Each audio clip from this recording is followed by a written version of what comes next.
Hello, fellow cyborgs, and welcome to a book review video of Another Country by James Baldwin. I buddy read this with Hillary from Your Robot Friend just last month, if I can use my mouth, and I really enjoyed this and ended up giving it 4 out of 5 stars. And before I tell you why, book haiku. There are no colors, only black and white and jazz and unmade beds and scotch. This is the first James Baldwin that I have read. I have tried the first chapter of Giovanni's Room in my Black Writers Matter Try a Chapter tag, which I will link down below. Another Country surrounds a group of friends in New York City in 1950, 1960, something like that. I couldn't ever quite pinpoint the year that this was supposed to be set. In the group of friends, there is Rufus, who is a black man, and his sister Ida, Rufus's friend Eric, and also his friend Vivaldo, who is then friends with Cass and her husband. We jump around focusing on many of those characters in detail throughout the narrative of this story, but the plot isn't really the shining aspect of Another Country. For me, the shining aspect of Another Country was in James Baldwin's writing style, which was musical and rhythmic and poignant and just so dang good. In fact, let me read the first paragraph or so to you just so you have an idea about what I mean. He was facing 7th Avenue at Times Square. It was past midnight and he had been sitting in the movies in the top row of the balcony since 2 o'clock in the afternoon. Twice he had been awakened by the violent accents of the Italian film. Once the usher had awakened him, and twice he had been awakened by caterpillar fingers between his thighs. He was so tired, he had fallen so low that he scarcely had the energy to be angry. Nothing of his belonged to him anymore. You took the best, so why not take the rest? But he had growled in his sleep and bared his white teeth in his dark face and crossed his legs. Then the balcony was nearly empty. The Italian film was approaching a climax. He stumbled down the endless stairs into the street. He was hungry. His mouth felt filthy. He realized too late as he passed through the doors that he wanted to urinate. And he was broke, and he had nowhere to go. So from that first paragraph, I think you can get the rhythm in this and the integration of music and lyrics, which was something that Hillary pointed out to me that she really loved about Baldwin's writing style. I think you can also understand a bit of the tone of this book, because this book is not pretty wrapped up in a bow and it's not happy fun times. There's a lot of anger in here. There's a lot of grit in here.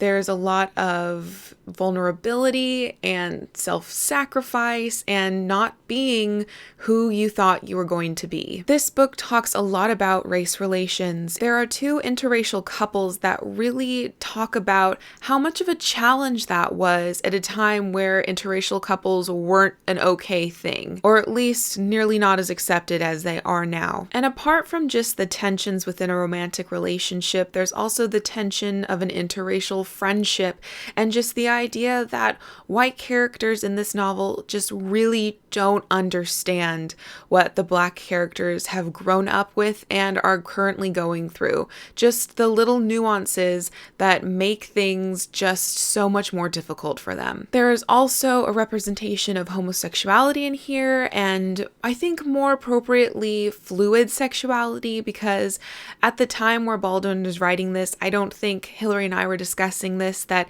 there was really a vocabulary for discussing one's sexuality, and this was also in the same sort of time period as free love with the hippie generation, and so sexuality was just a fluid thing that happened. It wasn't something that needed to be defined within a box. Through the different romantic and otherwise relationships, you get to learn so much about the characters, and their introspection is poetic and incredibly deep.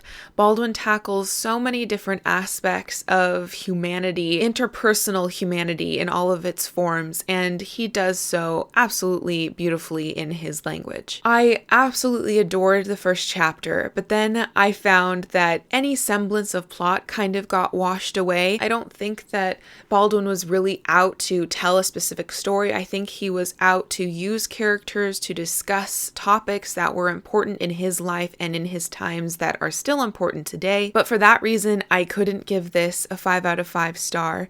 And in fact, I even found some of the characters became a little irritating to me. I couldn't understand some of their motivations for the actions that they were doing. And I consider myself a little bit of a prude, but I thought that the use of sex for plot was kind of gratuitous toward the end of this. That being said, I still really enjoyed Baldwin's writing style, as I've said many times in this video, and I learned a lot about race that I hadn't known before, hadn't considered before. There's especially one scene where two characters are discussing race and how that just immediately makes your life different from someone else's life if they're a different race than you.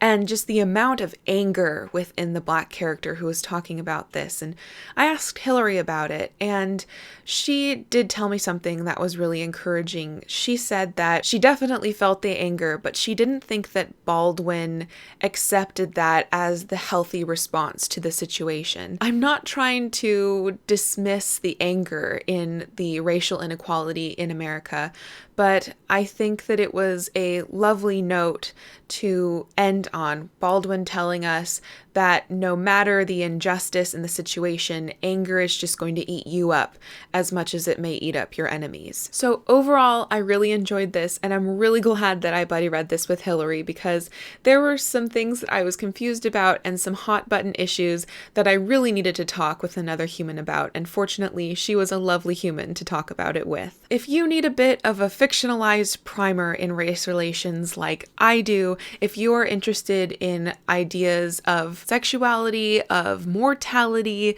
and of course of race in America, then I highly recommend that you pick up Another Country by James Baldwin. I hope my review has given you a bit of a better idea to what to expect with Baldwin's writing style and with specifically Another Country. Please let me know in the comments down below which Baldwin I should pick up next if you have read any James Baldwin, or if you have any other recommendations similar to Another Country. I would certainly love to hear them. Thank you for watching, and until next time, continue to be lovely.